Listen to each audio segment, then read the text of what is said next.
Good evening, I'm Adrienne Arsenault. Andrew is away. Tonight, as COVID cases rise, Ontario cracks down on large parties.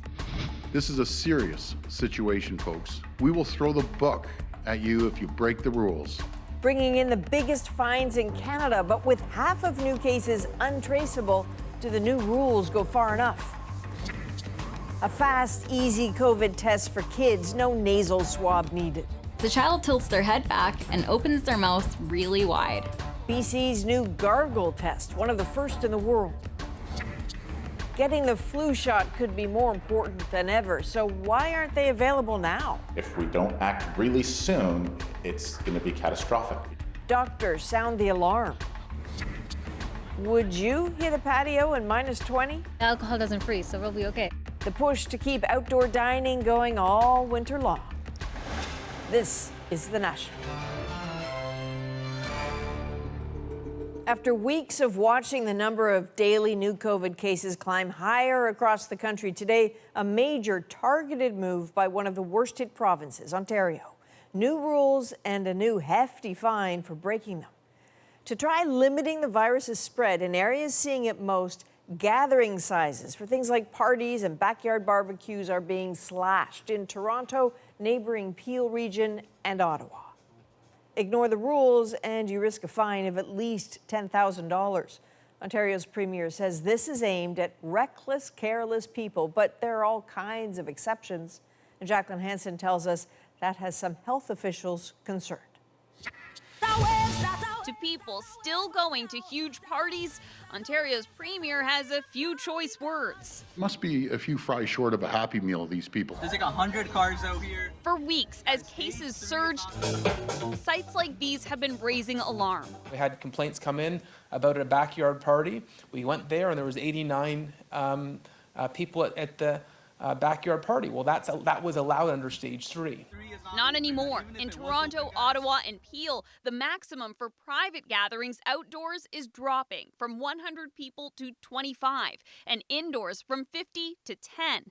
That applies to parties, dinners, barbecues, or even wedding receptions if they are held in residences, backyards, or parks. Break those rules and the host can be fined a minimum of $10,000. Party goers, $750. We will throw the book at you if you break the rules. But unlike in BC, where banquet halls were closed entirely to limit the spread of COVID, in Ontario, large gatherings at those venues are still allowed, as long as the facility or business is staffed. That's not going over well in Toronto. It is of concern that some of these large gatherings, in particular weddings, which have proven to be a breeding ground for the virus, remain not subject to some of these stiffer regulations.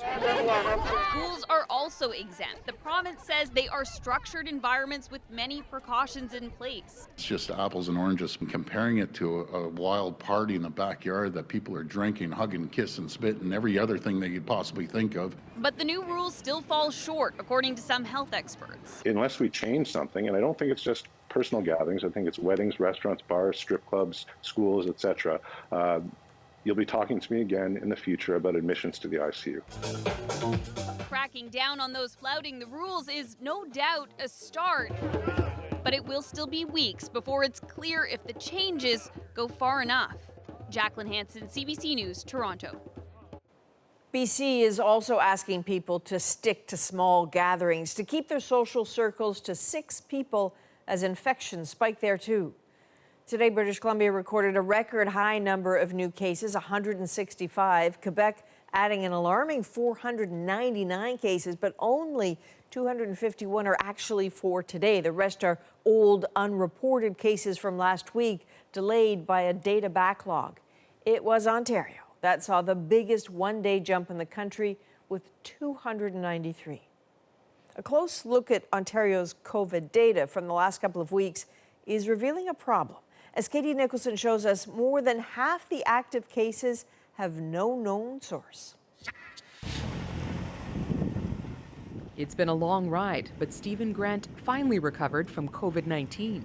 I had the headache, the fever, I had issues breathing, so if I was sleeping on my side or on my back. Grant caught the virus in April, and it took 2 months to recover. In all that time, no one could figure out how he got it. Co-workers of mine, family, relatives, and everyone else panned out they were okay. So we're not really sure where it could have came from. There are currently more than 2,300 active cases of COVID-19 in Ontario. An analysis by CBC News reveals for 54% of those cases, it's unknown how exactly the person was exposed to the virus. And according to this epidemiologist, that's a problem.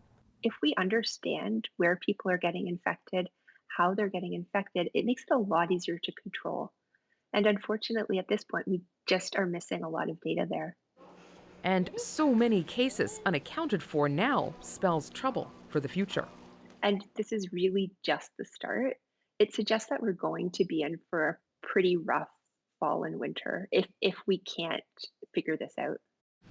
As rules have relaxed, some have let their guard down, getting too close, expanding social bubbles. And as the numbers of cases with no direct link rise, public health officials are repeating what has become a COVID mantra. We can't take our eyes off the target. We have to keep doing our distancing, wearing our mask.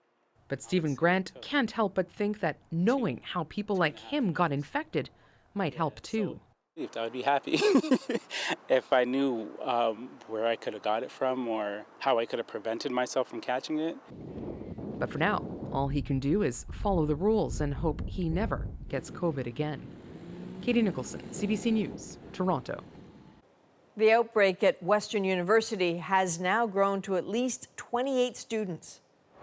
We've seen some clusters of cases in individuals who in their probably first few days or first number of days back at the campus would seem to have let down their guard a bit and have had some events and activities.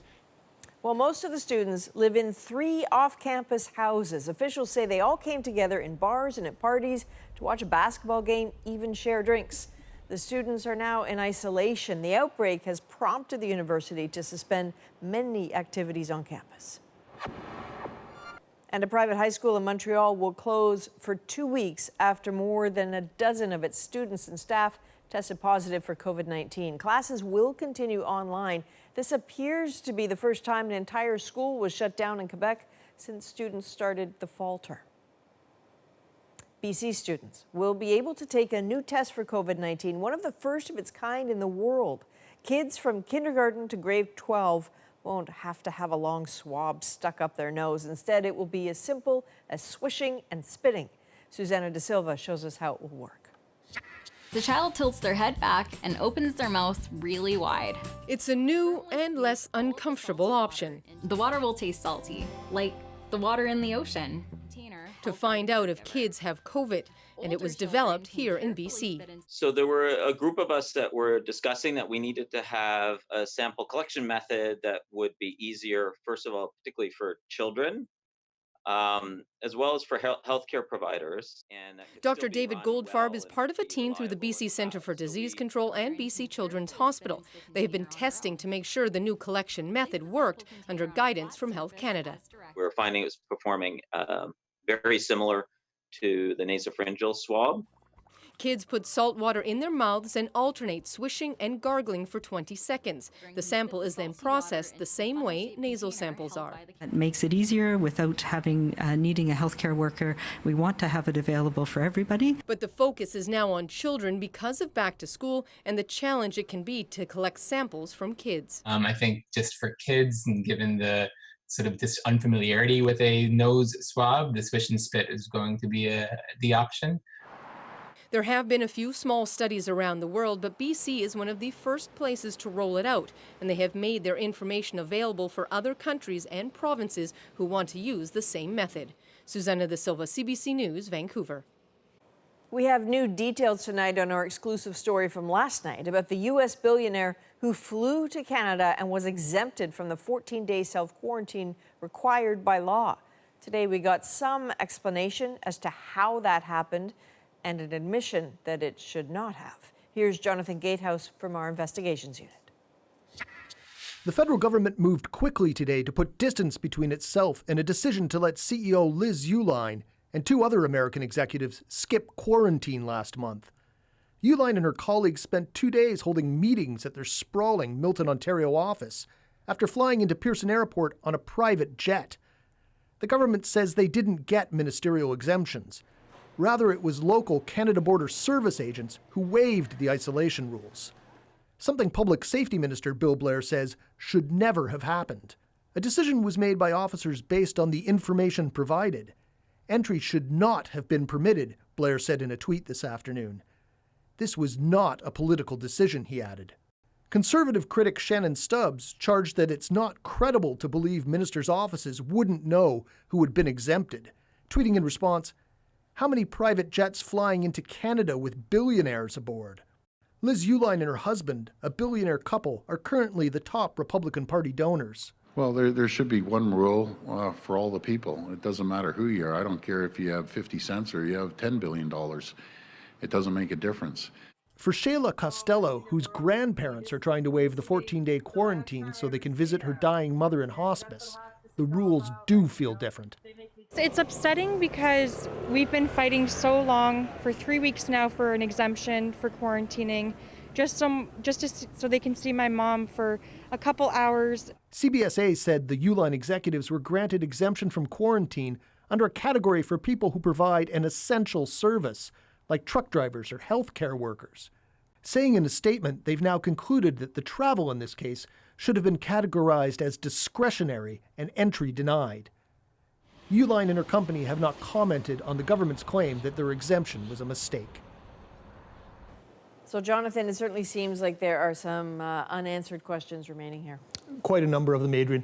We don't know, for example, what sort of documentation was produced at the border and what sort of investigation the agents did at the time. We also don't know, if this was just a case of a bad decision or whether any rules might have been broken. So what more can you tell us, though, about the role of these border agents? Border agents have complete discretion about who they let in and out of the country. But what is important here, I think, to note is that they also have some discretion when it comes to the quarantine exemptions. But at the same time, the language is pretty precise around this. The exemption that was invoked here is one for essential workers. The Act talks about things like healthcare workers and people that repair infrastructure. So clearly, this did not apply to these business executives. All right, the digging continues. Jonathan, thank you. Thank you. 1,500 doctors across Canada are demanding an inquiry into the treatment of one of their colleagues. Dr. Jean-Robert Ngola was accused of bringing COVID-19 to New Brunswick and starting an outbreak. Judy Trin's Fifth Estate investigation found that to be unlikely. And tonight, she has Dr. Ngola's reaction to a substantial show of support.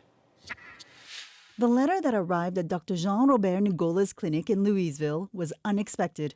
It was signed by 1,500 fellow doctors from across Canada in a show of support. When you are facing a huge problem in all of your life and you have the support of your colleague, I'm so emotional. I miss some words, but I thank them very much. The letter recognized there was a rush to judgment, that how he was treated was unjust, unkind, and dehumanizing. Due to the actions of one irresponsible individual. That's how New Brunswick's premier referred to Ngola in May. The doctor was blamed for bringing the virus into Campbellton after a family emergency forced him to travel overnight to Montreal to pick up his 4-year-old daughter. He didn't self-isolate upon returning. After testing positive for COVID, Ngola's name was leaked on the internet. Dr. Ngola could have been any of us. Toronto physician Dr. Danusha Foster wrote the letter after the Fifth Estate reported that Ngola took the same precautions on his trip as other health workers. Dozens of local hospital employees live in Quebec and cross the bridge daily to work in Campbellton. If he were a white male, I don't think the backlash towards him would have been as strong and as sustained. On social media, there were racist attacks and even calls for Ngola to be lynched. He still faces a provincial fine of up to $10,000 for not self-isolating. But now, hundreds of physicians are demanding the New Brunswick government launch a public inquiry into how Ngola was treated. We need confidence that people can get tested and have their privacy respected. We need confidence that the government is not going to chastise other individuals, vilify other individuals. The fallout continues. More than half the doctors in the Campbellton region are immigrants. And since Ngola left town, 3 other physicians have resigned. Now the town is grappling with a doctor shortage on top of a pandemic. Judy Trin, CBC News, Ottawa. To the United States now, where Donald Trump has taken aim at the American education system, blaming school curriculums for inciting race-related protests. Katie Simpson has the details and the reaction.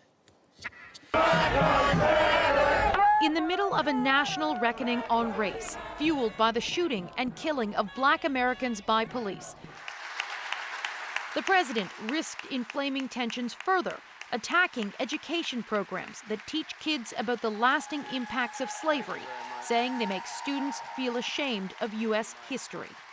The left has warped, distorted, and defiled the American story with deceptions, falsehoods, and lies.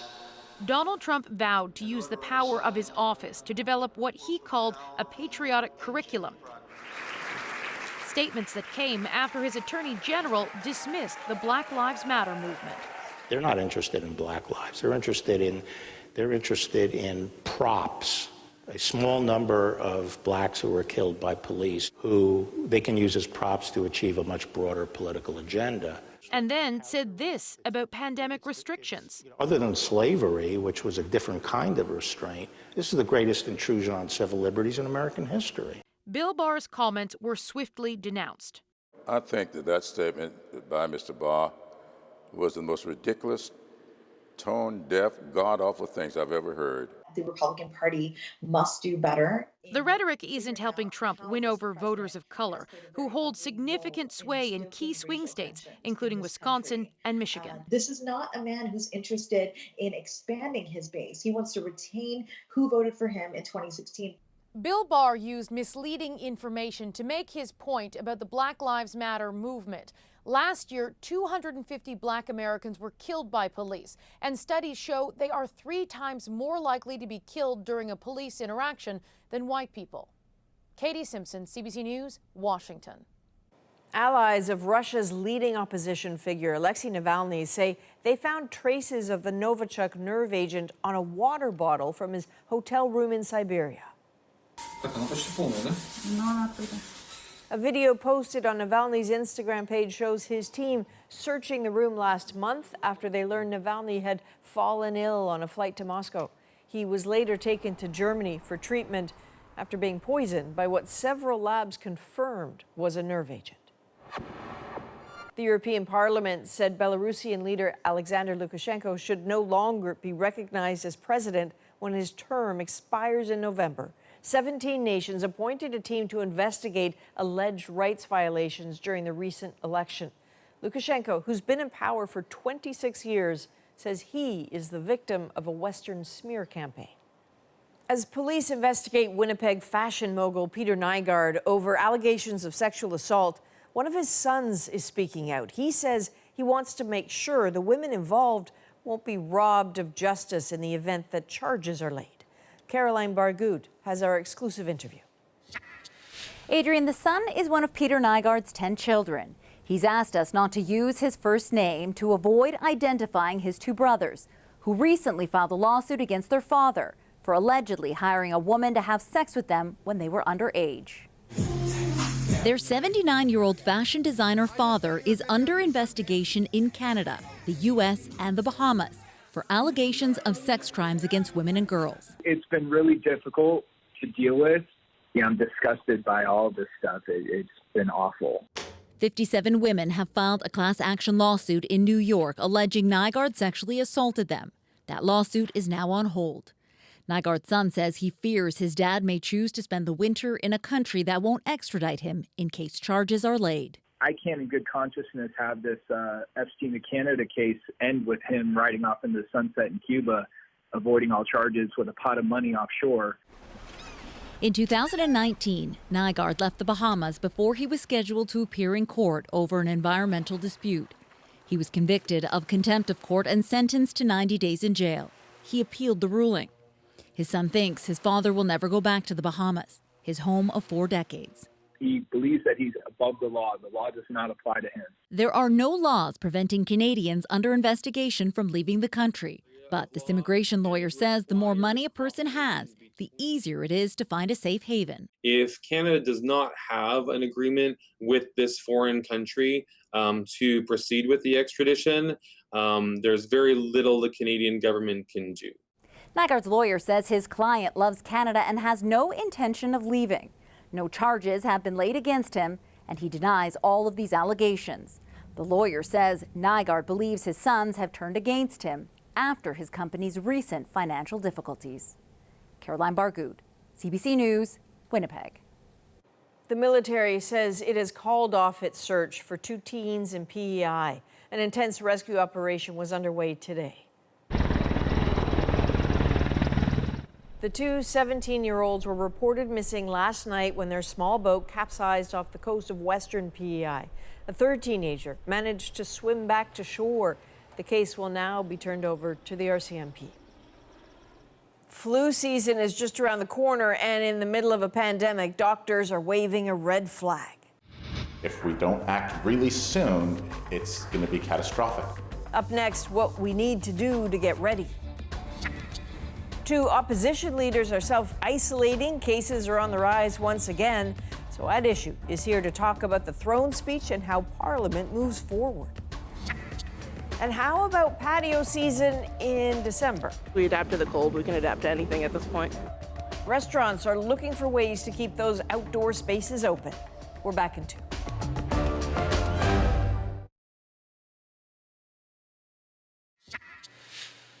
Welcome back. Given the pandemic, demand for this year's flu shot is expected to be way up. Health officials have increased the supply, but doctors are warning getting one may be harder than you think. Christine Birak has the details. Like many kids, Mila and Nora have never had a flu shot, but this year they're getting one, and so are mom and dad. This year, due to COVID, will be the very first year we're going to do it. A survey for the Canadian Pharmacists Association found just 45% of respondents said they got the flu shot last year, but 57% say they plan to get one this year. Health Canada says it's ordered nearly 14 million doses, an increase of 2.6 million shots over last year. Doctors say they need those shots now, but most provinces are planning to roll them out in mid-October. If we don't act really soon, it's going to be catastrophic because we've got 2 really dangerous viruses that will be circulating very soon together. This is what a flu shot clinic looked like in January. The pandemic has now shut down most waiting rooms. And many pharmacies say they won't be doing walk-in flu shots either. Instead, you'll have to go online and book an appointment. So while demand for flu shots is up, getting one will be tougher than usual. In the U.S., at least one major pharmacy chain started offering flu shots in mid-August. Many family doctors say provinces need to act faster to prevent the spread of the flu. Which will make outcomes of COVID-19 worse. It increases hospitalization rates, it increases death rates. Ontario public health officials say they're working on it. When those vaccines arrive, we're going to do our usual methods. That means distributing out to primary care physicians equal to their amount that they had last year. No, they should not be treating it business as usual because, it's a pandemic. Many want added protection for their loved ones as quickly as they can get it. Christine Birak, CBC News, Toronto. Whether it's the dining room table, an old desk in the basement, or a cramped corner of the bedroom, people are making do when it comes to working from home. But this designer has some advice to make it better. That's coming up. Adrian, tonight we're going to look at the impact this current spike in COVID-19 cases will have on next week's throne speech and on how Parliament actually returns. Chantal, Andrew, and Althea will join all of us right after the break.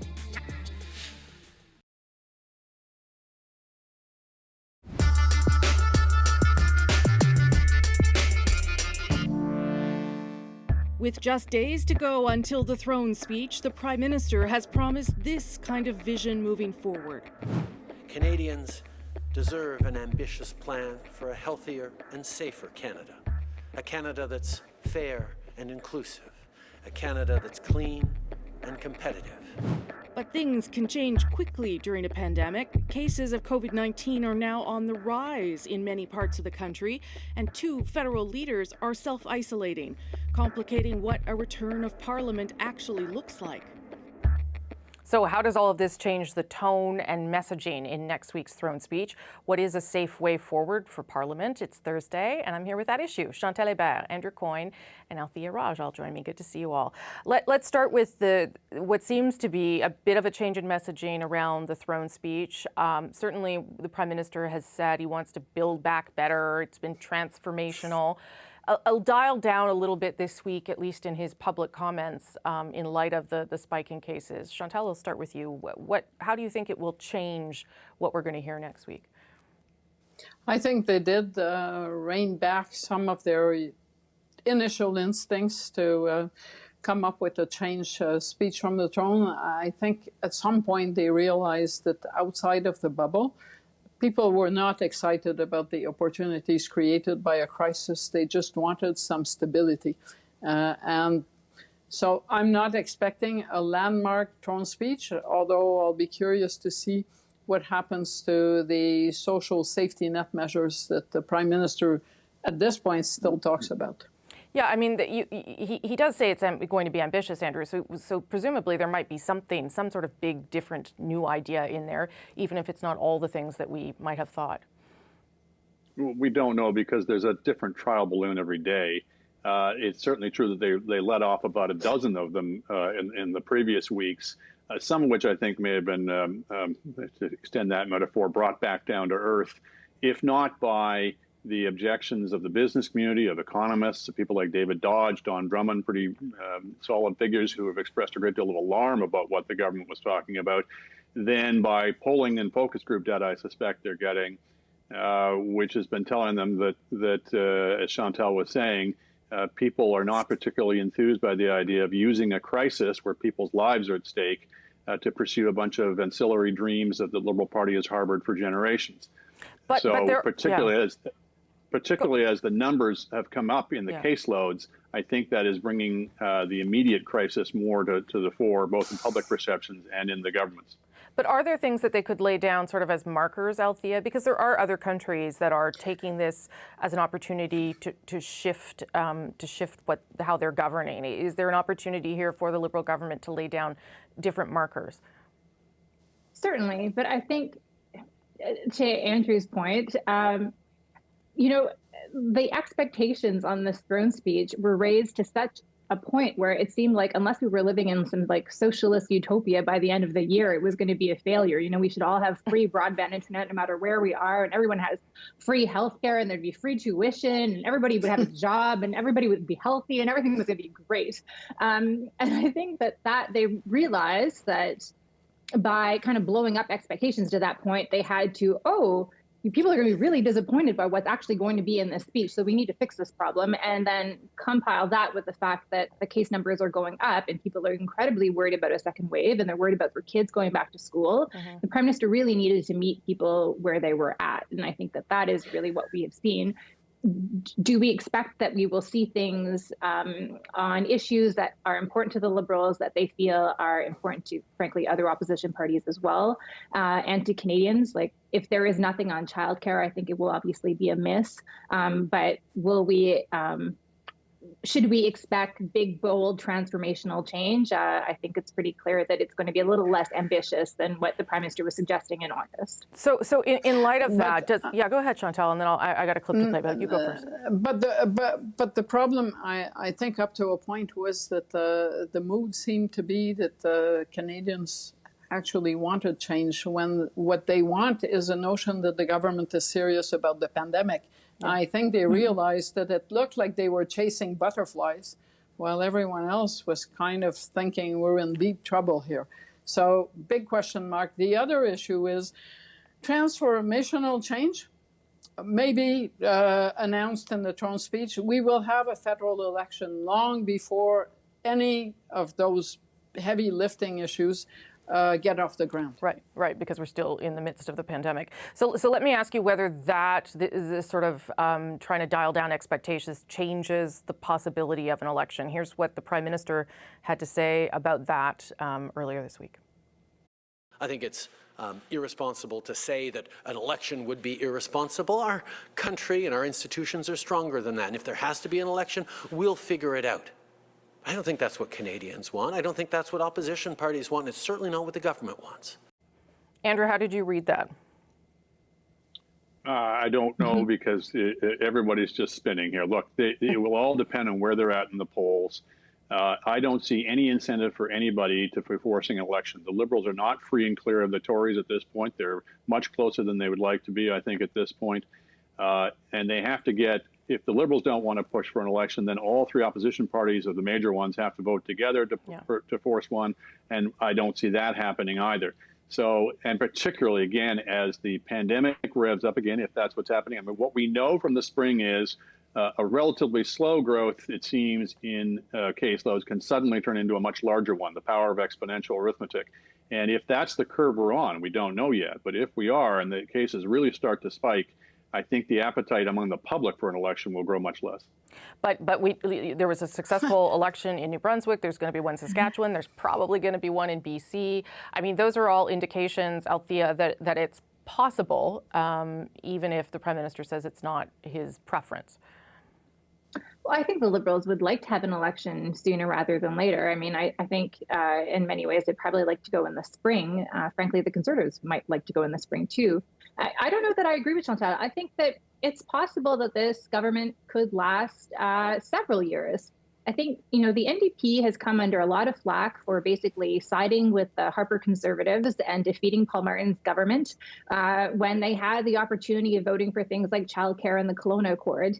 And there has not been a more left-wing Liberal government in almost a generation since that one. So if the NDP wants to prove to its members that they are there and they can affect change, how could they not side with the Liberals? So short of the Prime Minister walking over to the Governor General and saying, I need a dissolution, please, I don't see why the NDP would vote against this Liberal government. No, especially because the NDP likes to then say that they were the ones that got the change. That's how they claim wins every time it happens. They will have to, explain why they are supporting a government that has so many ethical scandals and whatnot. But if they want to affect policy change, this is their opportunity to show their members and to show the people who voted for them that they can do that. Chantal. The last time the NDP was in that position, ethically challenged Liberal government, they did support the government and co-wrote a budget, and that was back with Paul Martin and the sponsorship scandal. But that position was proven to be unsustainable. And months later, when lots of things that the NDP should have liked was on the agenda, they did vote to defeat the government. So I don't see how the NDP can sustain the government. They've pushed down the marker to the budget, but there will come a point where they won't have a choice. Okay, I want to do. And it's going to be sooner rather than later. A quick go around on the fact that 2 federal leaders are now self-isolating because they've been exposed to COVID. The Bloc leader, his spouse has COVID, and in the case of Erin O'Toole, it's a staffer. The Conservatives at one point wanted to see more people in the House, and now it just seems like sort of in many other parts of the country, just the same situation is happening here in Ottawa. Does that change the dynamic? I mean, it's possible that Erin O'Toole will have to do a speech virtually, or Mr. Blanchette. Andrew. Yeah, I mean, we've seen with a number of political leaders that they play rather fast and loose with the rules that they impose on other people. So even as the rest of the country's on lockdown, you see these large gatherings around political leaders, and obviously they're under pressure to do so. They're in the people business. They're in the flesh-pressing business. But we're now seeing the consequences. I don't think that necessarily precludes prudent measures to allow Parliament to function. But one of those is everybody wear masks. And we keep seeing pictures of political gatherings where nobody's wearing masks. Yeah, Althea and then Chantal quickly. I think we may see, because of the fact that Mr. Blanchet and Mr. O'Toole are basically stuck at home, that there will be movement on things that the Liberals and the Bloc and the NDP have been trying to push for several months, which is remote voting. Nobody would say anything today, but I was told that they're close to an agreement, so they don't want to leak anything. And that means that, things are moving in a perhaps more constructive way. So I think everybody is on side to not have 300. Everybody is on side to not have 338 members back in the chamber. What a hybrid parliament will look like, how many people will be there, will they be wearing masks, can they social distance properly, can the committees continue their work, can we basically have a full parliament? We can only have a full parliament if people can vote, whether that's standing up and waving their hand or if it's voting through an app. And it seems like there is going to be agreement by the time we talk next week. Last word to you, Chantal. It's almost unavoidable, even if you set aside the François Blanchet and Aaron O'Toole having to self-isolate. MPs from Atlantic Canada are facing serious hurdles in going home if they come to Parliament Hill, and they should be allowed to vote. So bottom line, yes, we have come to that point. If you can reopen schools and try to make them work, virtual learning, I guess our MPs are going to have to learn to vote, even if they can't physically be there. Okay, we'll leave it there, but I'm going to see you all Wednesday and Thursday next week. We got a little more time this week. It was a joy, so thank you. Before we go, be sure to subscribe to At Issue, the podcast, for extra content, including the panel's take on this story. Canada was taking advantage of us, as usual. Our government will always stand up for Canadian workers. You can find us on any major podcast app, our website, cbcnews.ca/The National. And with that, I'll throw it back to Adrian in Toronto. All right, thanks, Rosie. Patios have saved many restaurants through this pandemic, but this is Canada, and like it or not, winter is coming. How some restaurants are planning to keep patio season rolling well past Thanksgiving. Plus, this kid loves garbage day. Wait till you see what his local garbage collectors did for him. Coming up.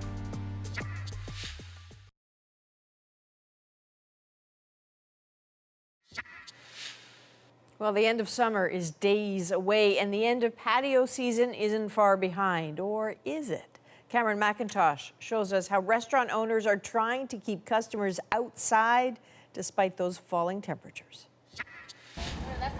On a crisp 10-degree fall-like evening, Alana Farouz and her friends are outside trying to enjoy what's left of summer. I would love to be able to continue going out on the patio. This city is gorgeous. I'd love to enjoy it. It could happen. Brad Shute is one of many restaurant and bar owners here, seriously looking at keeping his patio going all winter. We were working on our hot toddy recipe yesterday, and I think it was pretty tasty. Good time to mention, this is Winnipeg. It gets chilly. But facing what could be a long, crowd-restricted, pandemic winter, Shute is betting people will go outside. I think they're going to be balancing their comfort of not wanting to be inside due to COVID and their literal comfort of being too cold. Across the country, patios and good weather helped keep a lot of restaurants and bars going. Now, nationally, there's a push to extend the outdoor season.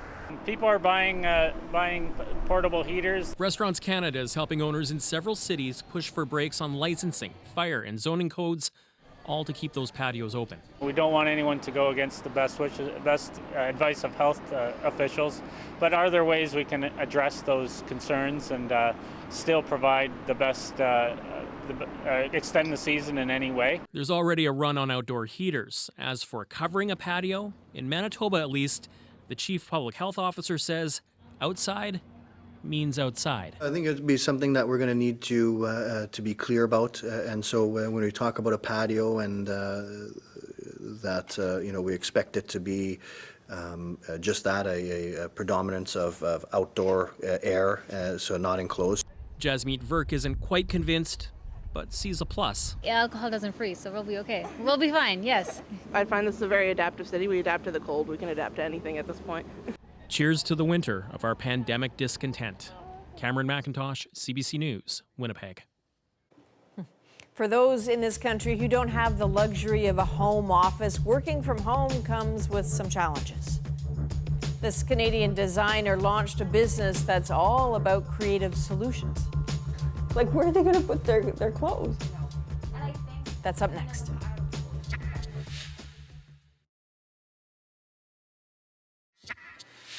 So it's one thing to work from home when you have the space and few distractions, but trapped in a small apartment with roommates or kids and now heading into winter, tips on how to work from home that actually work are at a premium. Well, thankfully, there is a Canadian influencer to the rescue. Hey guys, welcome back to my channel. I'm Alexandra. I am virtually making over 2 different spaces. Space-starved Canadians looking for help are finding it from Alexandra Gator. After being laid off as home editor of Chatelaine, she found wings and her own business. Her contortions of tiny rooms has earned 30 million views. And then I ended up putting the litter box in this closet. Because 6 months into the pandemic and chaos on the home front has turned into just another day at the office. How's the whole working from home thing going for you? Whoa! What? No! Wisdom and wit from an Apple ad pitching devices as the fix we all need. I got kids all week, and I have my mom all the time. But it's transformation, not tech, that is Gator's go-to. It's all about really dedicating a space, that you work at every day, and then creating a divide. Her fix is sometimes extreme. This closet in her one-bedroom apartment isn't for clothes. How are you going to convince someone that they don't need, where are they going to put their clothes? I know. Right now, I feel like for so many people, having 8 winter jackets is not as important as having an office space. We're making these big changes because we have to. Our whole lives and our routines have really shifted. Her target audience are renters who don't have the luxury of a home office. Those who say cramped, unstructured spaces affect mental health and productivity. Gator has felt it too. There was a time where I wouldn't do anything for a couple of days in a row. I just could not work because I did not feel motivated, and I feel like so many people feel that way right now. Finally, I'm going to add a basket, somewhere where she can just throw all of her cords at the end of the day. She says tweak little things to change big ones. Keep your desk, computer, documents, cords out of sight of your bed. Dress for work, set regular hours, and a commute of sorts. I think a lot of people, they're mentally getting into the work zone when they go on the TTC or they get their coffee at their favorite coffee shop beside their workplace, whereas that's not a thing anymore. So it's creating your own transition periods. For me, that's getting up in the morning, like I said, getting dressed, I make a coffee, turn on my diffuser. Battling loneliness is harder. Realizing that collaboration is so important, and being surrounded by people, like-minded people, is so important, and I don't think I'll ever take that for granted again. Gator's business is growing fast because the hunger for simple life hacks intensifies the longer this goes on. For her, ironically enough, coping with small spaces has enabled her to reach out to find a bigger one. She's grateful she can. Thanks for watching. 3-year-old Wolfgang loves garbage trucks. So for his birthday, an amazing surprise. What did they sound like when they came? They went beep, beep. Exactly like that. The pandemic friendship that led to a magic moment. Up next.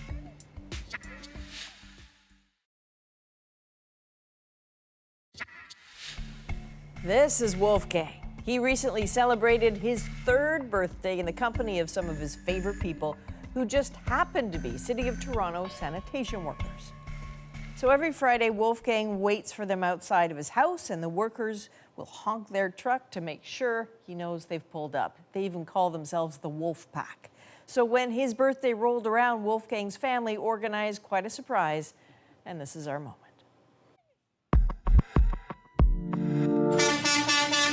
All of a sudden the noise started and you saw coming down the street 4 garbage trucks blaring their horns. Guys are hanging out the windows screaming. What did they sound like when they came?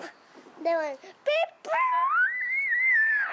Drew came out, and which Wolfie recognized immediately and was super happy to see, and took time to play with him in the garbage trucks. He showed him all his new garbage trucks. Yeah, they were here for a good half an hour, 45 minutes, just taking time out of their personal time to make a little boy happy. You come play me with my garbage trucks.